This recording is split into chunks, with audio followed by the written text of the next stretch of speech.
Could a famous Ford GT really be banned from Le Mans? That sounds dramatic, right?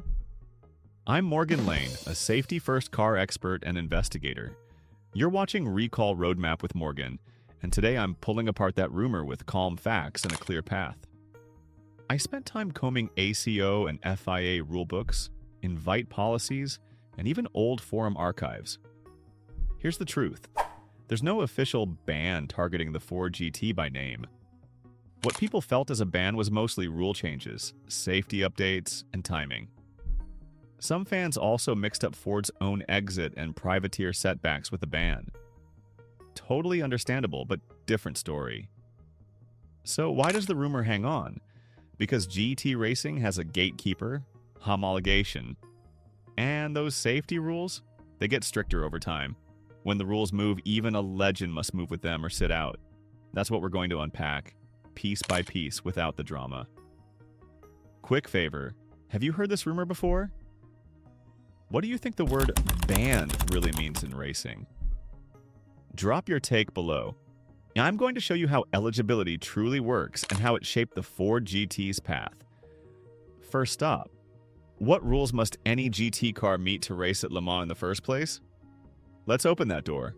What is homologation, and why does it decide who gets on the grid? Think of it like a bouncer at the club.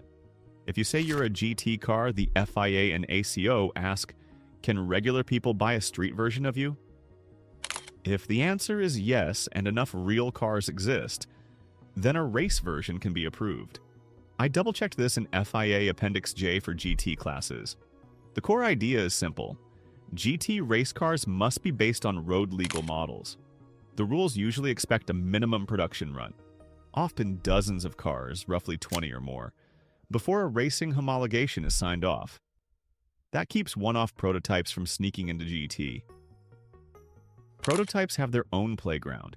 GT has to start on the street. For Ford, that means the GT can't just be a showpiece rocket. It has to be a real model with VINs, registrations, and proof it exists in the wild. Only then can the race team build its track version with the allowed changes. So build road cars first, then go racing. Easy on paper, hard in real life. But what if the road car rules suddenly get tougher? What if crash tests change midstream? That's where many ban stories are born. Let's talk safety next. Could a safety rule actually stop a Ford GT from racing, or even being built? Yes. Safety isn't a suggestion, it's a moving line in the sand. Around 2006-07, new crash test standards tightened up in big markets. Stronger structures, stricter frontal impacts, tougher side tests, fuel cell specs, the whole lot. If a road car can't clear those, it won't be street legal. And if it's not street legal in the required sense, it won't get GT homologation. Enthusiast archives from that time even quoted the first-gen GT as only going to be produced through 2006 due to a new safety rule that it doesn't comply with. That's not an anti-Ford policy. That's the rulebook doing what it does, getting safer step by step. I dug into period press chatter and old forum threads to trace the timing, and the pattern is clear.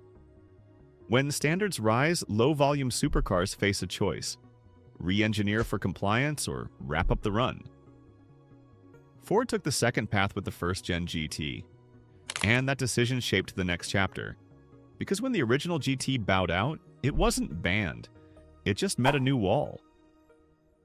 So what exactly happened with that 2005-06 model when the deadline hit? Let's look at the case. Only going to be produced through 2006 due to a new safety rule that the GT doesn't comply with.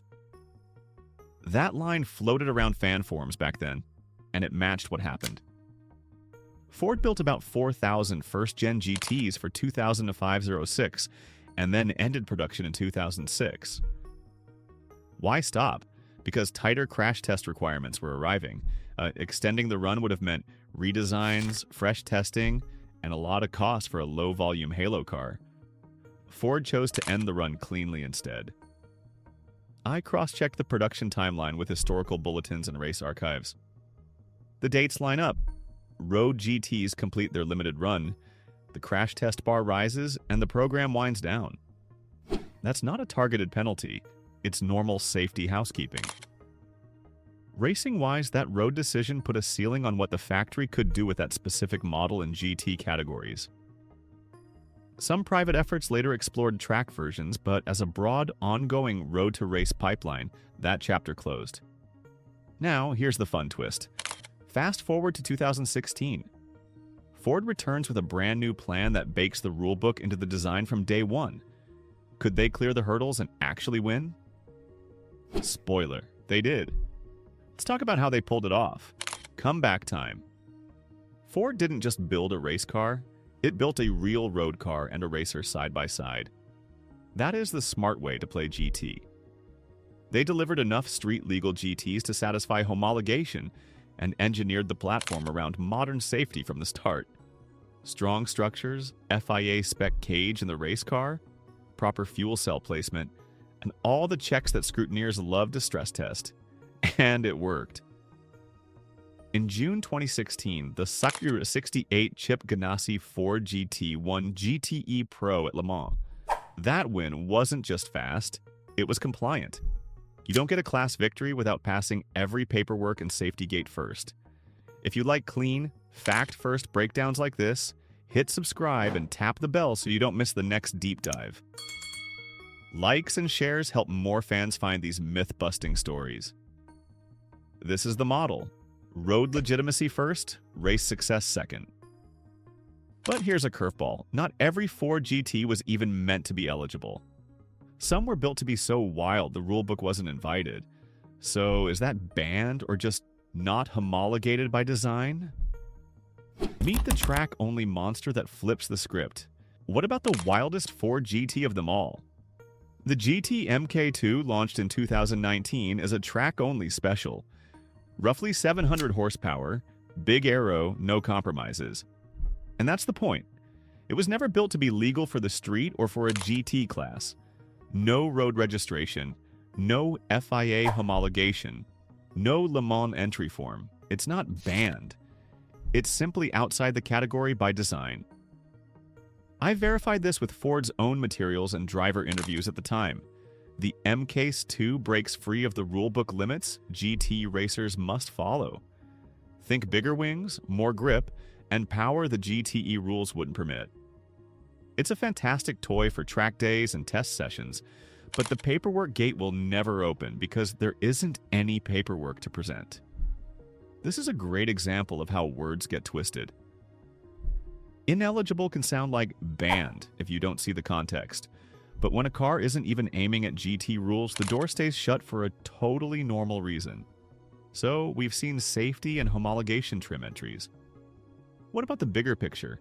Class changes and invite paths that reshaped who shows up at Le Mans? Let's zoom out. Here's the wider story. After Ford's 2016-2019 factory push, the company announced the end of its Works GT program in 2019. At the same time, GT classes were evolving. The Pro category was winding down and eventually phased out, while only privateer-style GT entries continued for a bit. By 2020, you didn't see official factory Ford GTs at Le Mans. The rulebook kept moving toward new eras like hypercar and later, GT3-based GT classes. Privateers did have moments. Keating Motorsports' Year 85 Ford GT took the GTE M win on track in 2019, then lost it for a technical fuel tank infraction. Painful, but again, that's enforcement, not a brand ban. Meanwhile, ACO tweaked invite pathways in the 2010s, dropping some automatic bumps from American Series. That made entry tougher in some cases, and to fans on the outside it felt like exclusion. I checked WEC and ACO releases to line up these changes with Ford's own announcements. The pattern is clear. No conspiracy, just evolving categories and strict tech rules.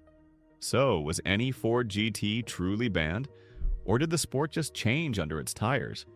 With that context in place, let's bring the whole picture home. So, was the Ford GT banned from Le Mans? No, there's no official ACO ban with Ford GT on it. What happened was normal, if unglamorous. Homologation rules, safety updates, and strategic choices decided which GTs could race and when. The first gen ended before new crash tests. The 2016 car was built to pass every gate and took a huge win. And the MK2 was proudly track-only. Amazing, but ineligible by design. Add in class shifts and invite tweaks, and the rumor starts to look like a simple mix-up. That's the heart of racing. Rules shape the story, and safety leads the way. As a safety-first investigator, that's a truth I'll always stand by. You've been watching Recall Roadmap with Morgan, where we break myths with calm facts and clear context. If you learned something today, please subscribe, like, and share this video. It helps a ton, and it keeps these deep dives coming. Thanks for watching. Here's my question for you. What car's rule change story should I unpack next, and why does it stick with you?